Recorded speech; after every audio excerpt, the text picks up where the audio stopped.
Hey guys, Freddy here. Welcome back to another Retro RPG.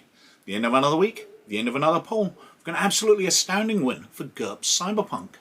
Now this is going to be a PDF review, so we're going over to the computer desktop in a wee second to have a look at that and talk about some of the unique history surrounding this book. And then at the end of the video, I'll be back as usual with some other channel related stuff and some other poll related stuff. But before I do that, I'd like to take a moment to talk about my Patreons, who are absolutely wonderful people. I'd like to thank them from the absolute bottom of my heart for making all of this possible. Now, if you'd like to join them and help support the channel, and I sure wish you would, or you'd like to gain access to other Patreon advantages like seeing the videos a week early, and a bunch of other things, including bonus exclusive clips where I talk about things in more detail, then there's a Patreon in the description down below. If you check it out, it'd be very much appreciated. But anyway, let's have a look at GURPS Cyberpunk.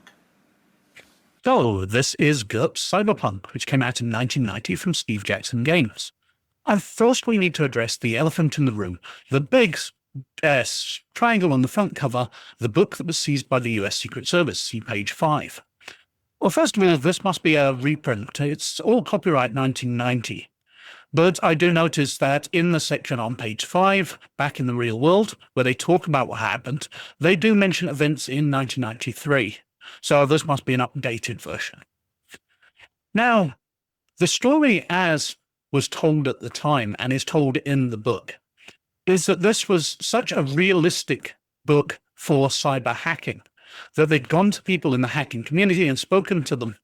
And the details of it were so realistic that the Secret Service had designated GURPS Cyberpunk to be a manual for hacking, for computer misuse, or however they wanted to phrase it.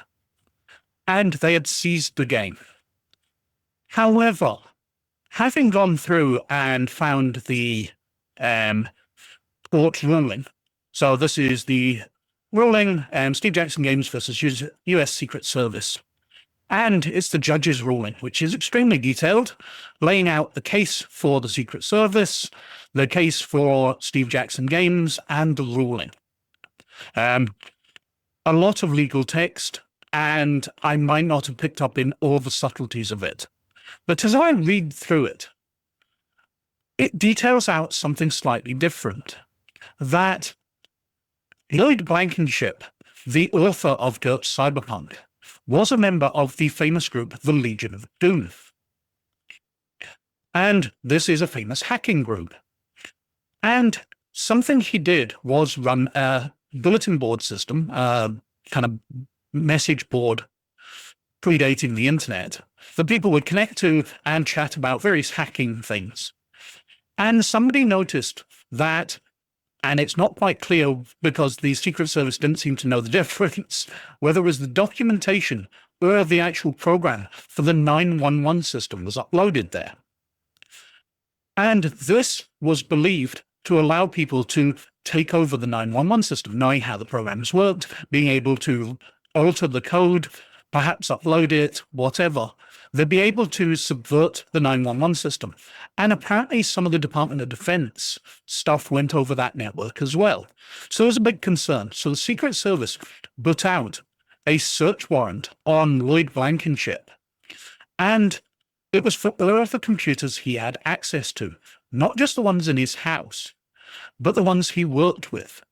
So when the Secret Service raided his house, they seized his computer, they seized his bulletin board, they went through and they grabbed all the floppy disks, because this is 1990. And they went to the Steve Jackson Games offices where he was working, and they seized his computer there. He was a co-administrator on their Illuminati bulletin board, which was quite interesting as the login on that, when you started to log in, it says a secret society for decades or whatever. So didn't look good to the Secret Service. So they seized those computers. They seized any computers he had access to, any disks he had access to. So a lot of the stuff and every system which had a copy of GURPS Cyberpunk on it. So from the view of Steve Jackson Games, it was GURPS Cyberpunk that people were after, but it wasn't. The Secret Service was after Lloyd Blankenship because he was a known hacker and he'd been reported as having access to the 911 system, either the documentation, as I said, or the code. So that's what they went for. Now, Steve Jackson Games took the Secret Service to court later and successfully won a case against them. Because the Secret Service, while having motivation and cause for doing a raid, they broke the rules of that raid. The rules were that they were to seize the computers for 3 days. And in those 3 days, they would copy all the information so they could go through it at a later date. But they didn't. The Secret Service agents in 1990 had barely any computer literacy. And they just kept the stuff. They didn't see why they should be returning it, even though that's what the court warrants had said. They're search and seizure warrants. So they hung on to it. Instead of 3 days, Steve Jackson Games were allowed to go in and get backups of one of the computers, I think, within a couple of days. And they slowly had stuff released. I believe in totality, it was about 8 months before they got everything back. Now, this led to a loss of sales, a loss of business activities, which is what they sued the Secret Service for. But the court found that they hadn't actually made a loss on that the extra publicity they'd received for GURPS Cyberpunk by the raid had led to extra sales, which had compensated them for that. So while he gave them a block money, $50,000, for the Secret Service breaking the terms of the warrant, he didn't attribute any losses to them and give them any money above that. He did also pay all their legal fees, which were $250,000, which strikes me as heck of a lot. The lawyers won here, not Steve Jackson Games. But that's the sort of full story, that Lloyd Blankenship is a hacker, was known to be a famous hacker, and it was him they were going after, not GURPS Cyberpunk. GURPS Cyberpunk just got caught up because it was a product he was working on. Now, as well as reading up on the court organization, I also read up on the book by Bruce Sterling, The Hacker Crackdown, where he comes to very much a similar conclusion as me. But what I found it remarkable was the way he talks about other role-playing games about Cyberpunk. But that's not applicable to this book. What I'm going to do, though, is I'm going to put up another video for Patreons where I talk about that separately. So if you're interested in hearing me talk about this a bit more, then you'll need to become a Patreon, I'm afraid, and the video will be uploaded there. On to the book. So, the cover, I really like the image. The triangle with the book that was seized by the US Secret Service sells it, though. The artwork itself is a bit bland. It's obviously supposed to be somebody within the computer network, but compared to the artwork of Cyberpunk and Shadowrun, which had already come out by this point, which were absolutely stunning, the cover of Cyberpunk was just so iconic and clear, fantastic artwork, as Shadowrun had that wonderful, wonderful painting on the cover.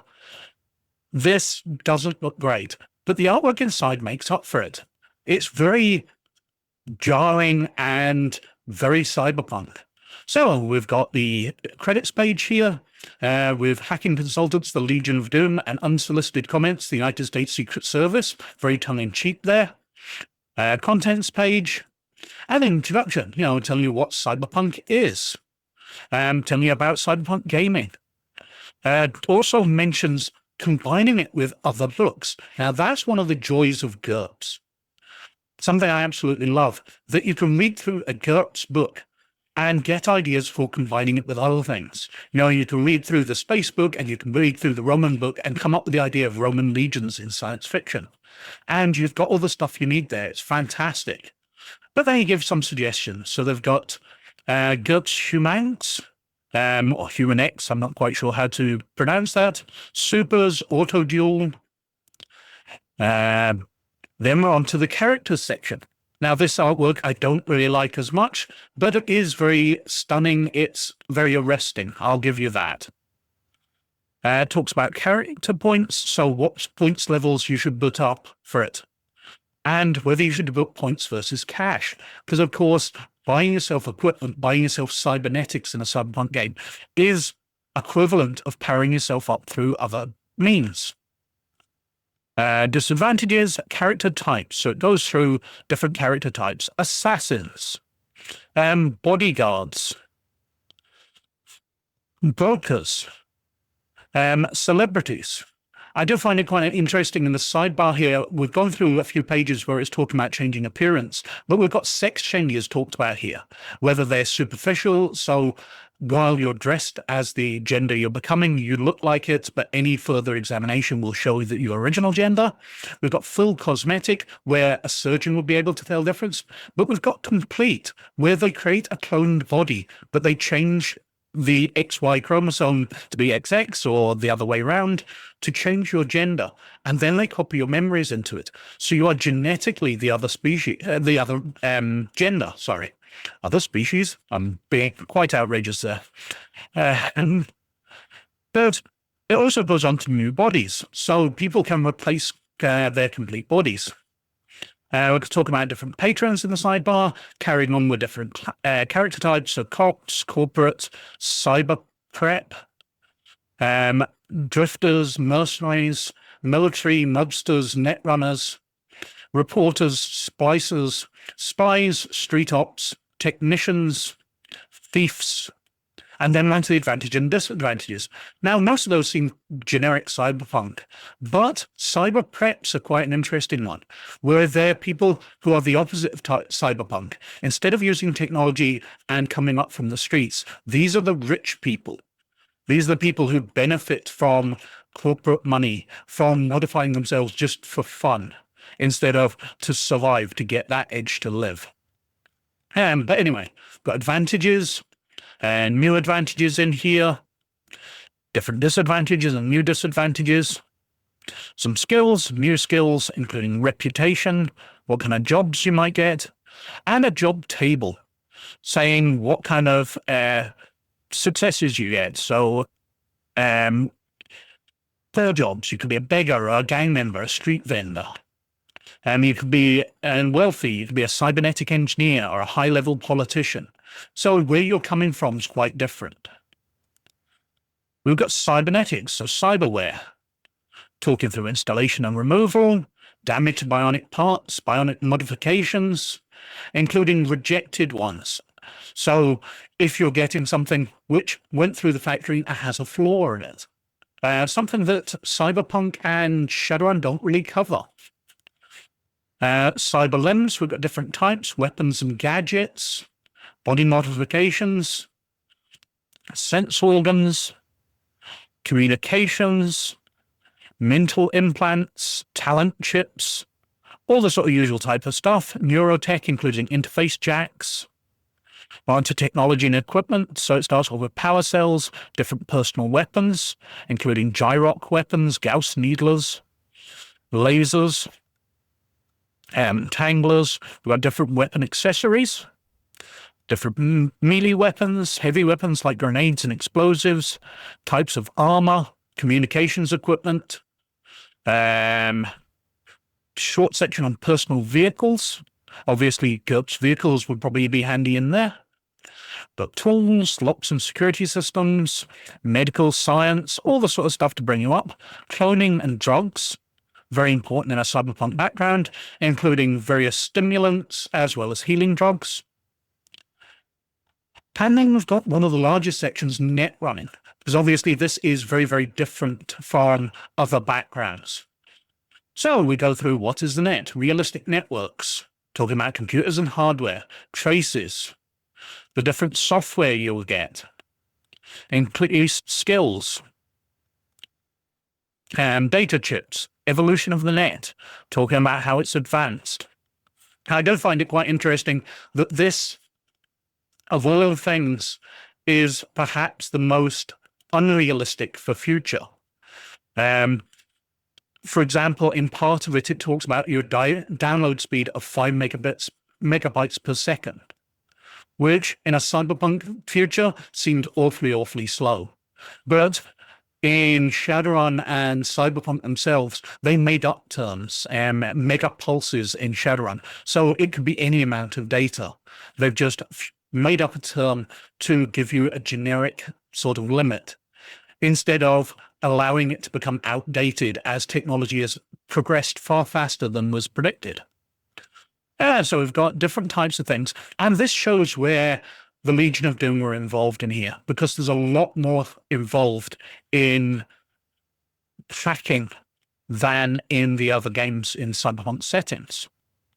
We've got chat systems, network names, intrusion and security programs. We've got cyberspace and neural inputs. We've got Cybernetics, phone phreaking, where it talks you through what phone phreaking was and how it refers to it in the future, where you're making a phone call, but you're putting it through other servers to make it look like you are somewhere else in the world, so you can't be traced.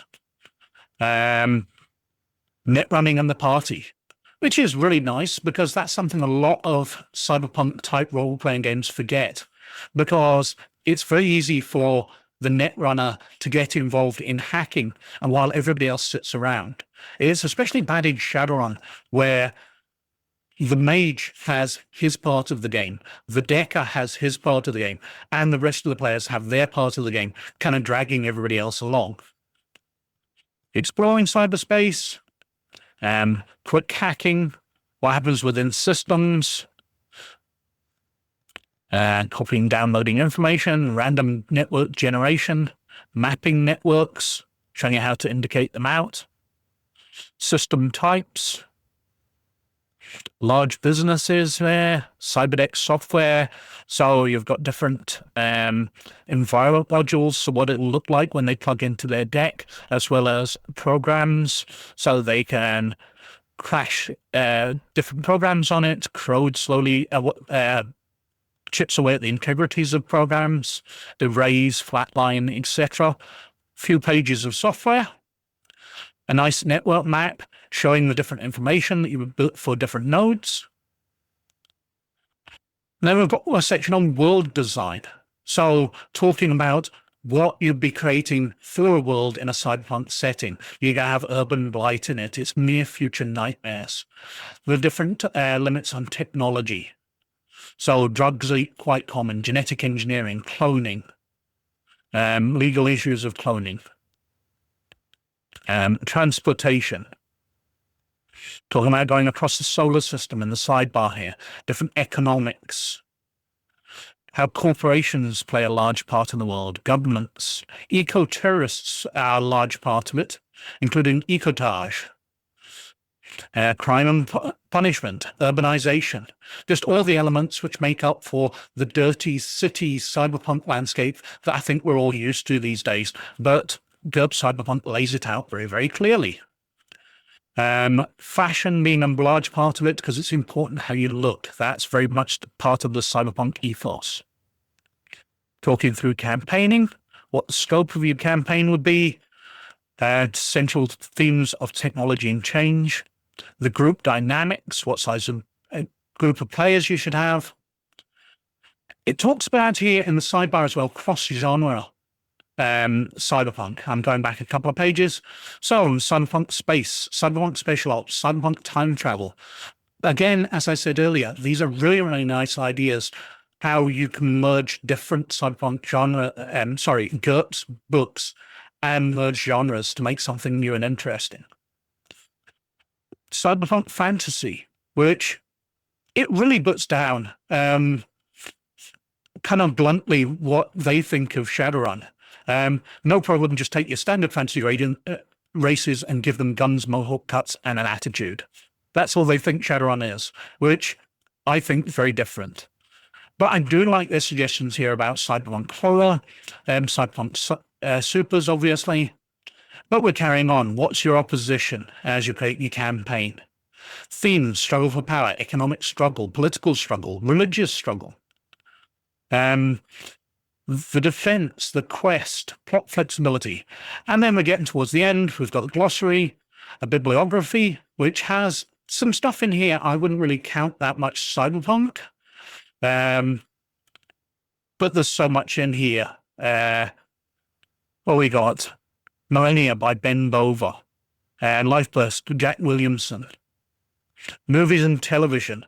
They've got The Abyss listed in here, which I don't really see as cyberpunk, but Akira, Alien, Aliens, Android, Blade Runner, obviously, Clockwork Orange, Cherry 2000, Max Headroom, Robocop, Tron, 2001: A Space Odyssey, The $6 Million Man. Yeah, I can see various small elements of cyberpunk in there, but many of these do seem a long way removed from the cyberpunk ethos.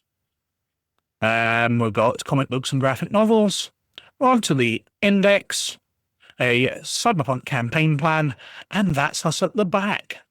So there's a lot in there. I really do think it's a guide to cyberpunk if you don't really know much about it. Does allow you to build up, and as with GURPS books of all types, it's wonderfully researched. It is a really good resource for background information. And the elements which it really knows about is hacking, net running, that kind of stuff. And they really did get help from real life hackers. So it has a completely different tone to other cyberpunk games. So that was GURPS Cyberpunk, and that absolutely dominated the poll this week with some 39% of the vote, way ahead of everything else. Because in second position was Mage the Ascension on 26%, which actually was winning for the first day until GURPS Cyberpunk took over and just dominated the rest of the week. Behind that was WoW and Fantasy Roleplay 3rd Edition on 20%, and behind that was Player's Options Skills and Powers for Dungeons & Dragons, Advanced Dungeons & Dragons 2nd Edition, more precisely, on 15%. All of which I thought were fascinating options in a very successful poll, so all of those will be back at some point, because as I said last week, these were all things which should have been in the poll ages ago. But anyway, as usual, they're all wiped out the poll, and we're setting the slate fresh for a Retro Adventures poll. And this time I thought it was worthwhile putting some Shadowrun stuff in, but I know it's not popular with some viewers when I just give Shadowrun alone as an option, although it does tend to dominate polls it's in. But this time I thought I would run it up against two other games which are very, very successful in polls, Dungeons & Dragons of course, and Call of Cthulhu. So I think there's a fight here. Anyway, first up we've got Dark Angel for Shadowrun, came out in 1993. I remember playing this adventure, it's linked to some of the older adventures, so there's a theme running through a few of them, and I think it'd be very interesting to cover. After that, second place, we've got Last Rites for Call of Cthulhu. Again, a Cthulhu Now adventure, modern day stuff, which I do tend to love, and we've had a lot of fun looking through Call of Cthulhu stuff. So let's see about that. Third place, we've got A Killing Glare for Shadowrun, also from 1993. Now this is one which is involved in sports, so very much in the media sphere of things, which is a very cyberpunk type thing, and it would be very interesting to have a look at how Shadowrun handles that. I do remember playing this, and the adventure didn't go quite straightforward, which I will talk about if it wins. And finally up, we've got Descent into the Depths of the Earth for Dungeons & Dragons from TSR in 1978. Now, this is a follow-up to the Giants series. I covered the 3 Giants adventures previously, and this one leads on. Literally, the adventures link together into a larger campaign. So it makes sense that this be the next one I cover if it wins the poll. But it's all in your hands, so vote and we will see how it goes. What else I've been up to this week? Well, I've been releasing some classes and races on Drive-Thru-RPG in a near future setting. One of my favourite TV series of all times was Star Cops, which was set in Earth orbit and on a moon base, where they were solving mysteries, but in a high-tech setting. A really retro 80s series, but it still sticks with me. So I was inspired to create lots of engineers, star cops, etc. People who operate in a low Earth orbit for 5th edition. So if you're interested in those, you can get them over there. Or if you want to get everything, then they're all released on a shared Google Drive for patrons of Laird or Librarian status. The Patreon's linked down below, as is Drive-Thru-RPG. And over on RPG Gamer, well, I'm actually on a break when we're recording. I've finally finished doing everything on Skeleton Crew, and I'm just about to move on to the Star Wars Legacy period, set 140 years, I believe it is, after the movies, dealing with Cade Skywalker, one of the ancestors of Luke, in what I remember to be a very interesting series. But we will get to that and look at an alternate future version of Star Wars, because it now is all Legends. But anyway, as usual, I think I've been wittering on for quite long enough, so thank you very much for watching. As always, most of all, you look after yourselves, and I'll catch you later. Bye now.